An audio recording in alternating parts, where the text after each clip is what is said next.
स्वागत है फ्रेंड्स। यहाँ पे यूजीसी नेट पेपर फर्स्ट के तहत पहली यूनिट जो टीचिंग एप्टीट्यूड से रिलेटेड यूनिट है उनके क्वेश्चन को सॉल्व कर रहा है। देखिए पहला क्वेश्चन है कि एक प्रश्नावली तैयार करते समय निम्नलिखित में से कौन से कदम उठाए जाने की ज़रूरत होती है। अध्ययन के प्राथमिक और द्वितीयक उद्देश्य लेखन, वर्तमान साहित्य की समीक्षा, प्रश्नावली का प्रारूप तैयार करना या प्रारूप का पुनरीक्षण करना। तो यहाँ पे देखना है आपको कि दोनों जो चारों दिया वो चारों ही सही है, क्योंकि जब भी हम क्वेश्चनियर तैयार करते हैं तो गुड और हार्ट 1952 के अनुसार सामान्य रूप से प्रश्नावली का अर्थ प्रश्नों के उत्तर प्राप्त करने की उस प्रणाली से है जिसमें एक पत्रक, प्रारूप या प्रपत्र का उपयोग किया जाता है जिसे उत्तरदाता स्वयं भरता है। करलिंगर 1978 ने प्रश्नावली के अर्थ को स्पष्ट करते हुए लिखा है कि प्रायः ऐसे किसी भी यंत्र के लिए प्रश्नावली शब्द का व्यवहार किया जाता है जिसमें ऐसे प्रश्न या पद होते हैं जिसके लिए व्यक्ति स्वयं उत्तर प्रस्तुत करता है।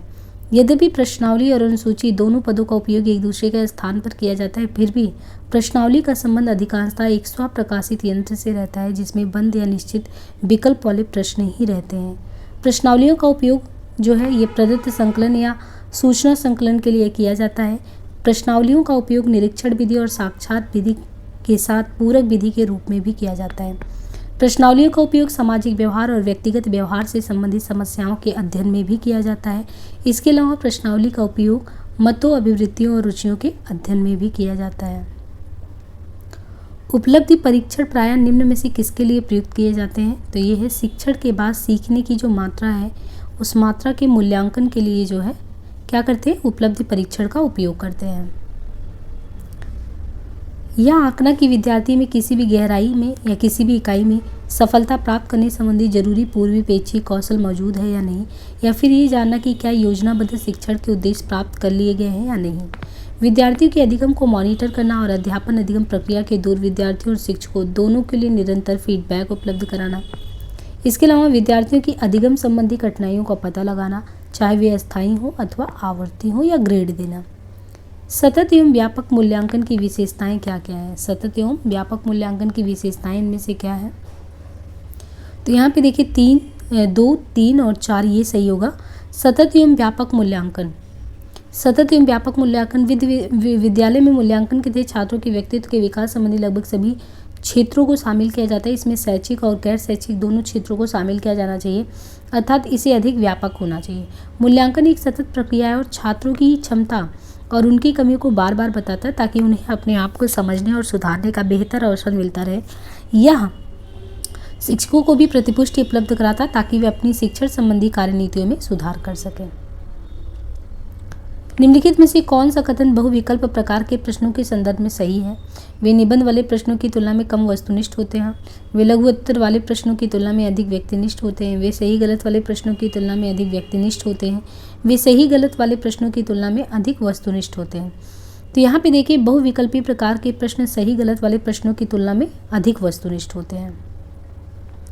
विद्यार्थियों द्वारा शिक्षकों के मूल्यांकन के मुख्य उद्देश्य क्या है। विद्यार्थी द्वारा शिक्षकों के मूल्यांकन के मुख्य उद्देश्य क्या है। विद्यार्थियों की कमजोरी के बारे में जानकारी एकत्र करना, शिक्षक को शिक्षण कार्य गंभीरता से लेने का संदेश देना, शिक्षक की नवीन विधियां अपनाने में शिक्षकों की हेल्प करना, शिक्षक के गुणों में और अधिक सुधार के क्षेत्रों की पहचान करना। तो हमें यहाँ समझना है मूल्यांकन अध्यापन अधिगम प्रक्रिया का एक महत्वपूर्ण अंग है। या पढ़ाने में शिक्षकों की तथा सीखने में विद्यार्थियों की मदद करता है। मूल्यांकन एक निरंतर चलने वाली प्रक्रिया है, ना कि आवधिक।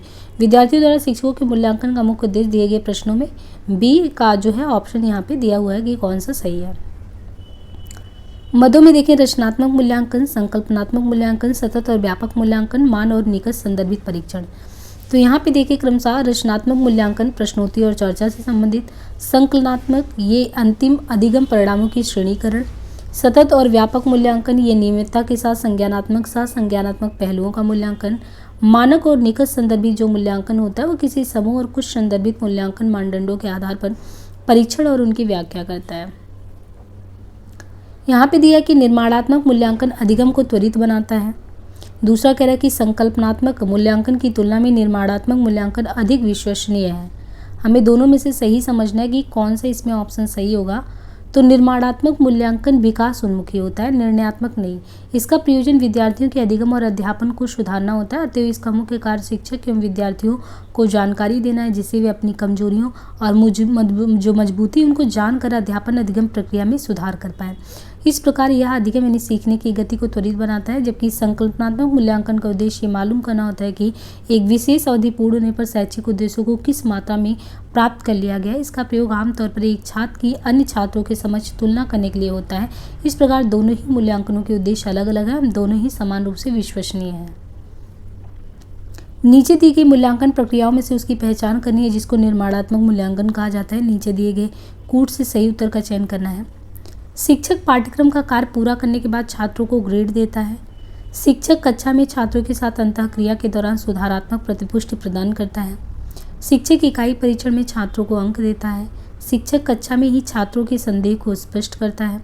छात्रों के समग्र निष्पादन के बारे में प्रत्येक 3 माह के अंतराल पर अभिभावकों को रिपोर्ट किया जाता है।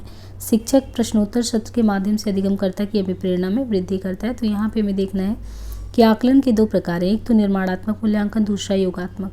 निर्माणात्मक आकलन को कई लोगों द्वारा सीखने का आकलन भी कहा जाता है। निर्माणात्मक मूल्यांकन की जो मुख्य विशेषताएं हैं उसमें है निर्माणात्मक मूल्यांकन से छात्रों को रचनात्मक प्रक्रिया प्राप्त करने में सक्षम बनाना जो उन्हें लगातार बेहतर सीखने और प्रभावी गति में बढ़ने में मदद करे। निर्माणात्मक मूल्यांकन में शिक्षक कक्षा में छात्रों के साथ अंतःक्रिया करने के बाद सुधारात्मक प्रतिपुष्टि देता है। निर्माणात्मक मूल्यांकन में शिक्षक कक्षा में ही छात्रों के संदेह को स्पष्ट करता है और निर्माणात्मक मूल्यांकन छात्रों को आगे चलते जाने और सीखने में प्रगति के लिए मार्ग देता है। यह नैदानिक और सुधारात्मक होता है। यह प्रभावी प्रतिक्रिया के लिए प्रावधान करता है। यह छात्रों को स्वयं सीखने में उनकी सक्रिय भागीदारी के लिए मंच भी देता है। नीचे विभिन्न शिक्षण अधिगम संदर्भों में प्रयुक्त निर्माणात्मक तथा संकल्पनात्मक मूल्यांकन प्रक्रियाओं की लाक्षणिक विशेषताएं दी गई हैं। इसका उपयोग अधिगम मानकों के निर्धारण में होता है। इसका उपयोग क्षमता तथा गुणवत्ता में सुधार के लिए होता है। इसका उपयोग शिक्षक, विद्यार्थियों तथा संस्थाओं के निष्पादन मूल्यांकन के लिए होता है। इसका उपयोग अनुदेशन की अवधि में किया जाता है। मूल्यांकन अपनी प्रकृति में औपचारिक तथा अनुदेशन परांत घटित होता है। यह शिक्षक तथा विद्यार्थी दोनों की सहभागिता पर डिपेंड करता है। तो यहाँ पे हम देखें जो निर्माणात्मक मूल्यांकन है, निर्माणात्मक मूल्यांकन के तहत प्रक्रिया के दौरान उसका मूल्यांकन किया जाता है, जबकि संकल्पनात्मक मूल्यांकन के तहत प्रक्रिया की समाप्ति के बाद उसकी समीक्षा की जाती है। कहीं कुछ कमी तो नहीं रह गई है और उस कमी को जानकर सुधार किया जाता है। तो शिक्षण अधिगम संदर्भों में प्रयुक्त निर्माणात्मक तथा संकल्पनात्मक मूल्यांकन प्रक्रियाओं की लक्षणात्मक विशेषताएं निम्नवत हैं। इसका उपयोग क्षमता तथा गुणवत्ता में सुधार के लिए होता है और इसका उपयोग अनुदेशन की अवधि में किया जाता है। यह शिक्षक तथा विद्यार्थी दोनों की सहभागिता पर निर्भर करता है। नीचे दी गई सूची में से कौन सी प्रविधियां निर्माणात्मक मूल्यांकन का रूप ग्रहण करेंगी? अपना उत्तर कूट कर चयन के साथ दें। परीक्षा सत्र को आयोजित करना, शिक्षणोत्तर सत्र में बहुविकल्पी प्रकार के प्रश्न देना, प्रभुत्व परीक्षण करना, चर्चाओं के दौरान सुधारात्मक प्रतिपुष्टि प्रदान करना, पर संज्ञानात्मक चिंतन के लिए अवसर देना, पंचपदीय स्केल पर छात्रों के निष्पादन की ग्रेडिंग। तो यहाँ पे देखिए निम्नलिखित प्रविधियां निर्माणात्मक मूल्यांकन का रूप है। परीक्षा सत्र को आयोजित करना, चर्चाओं के दौरान सुधारात्मक प्रतिपुष्टि प्रदान करना, पर संज्ञानात्मक चिंतन के लिए अवसर का संवर्धन करना। तो यहाँ पे हमारा जो है ये जो है सेशन देखिए तो एंड करते हैं। बाकी हम मिलते हैं नेक्स्ट पार्ट में। आज के लिए इतना ही, धन्यवाद।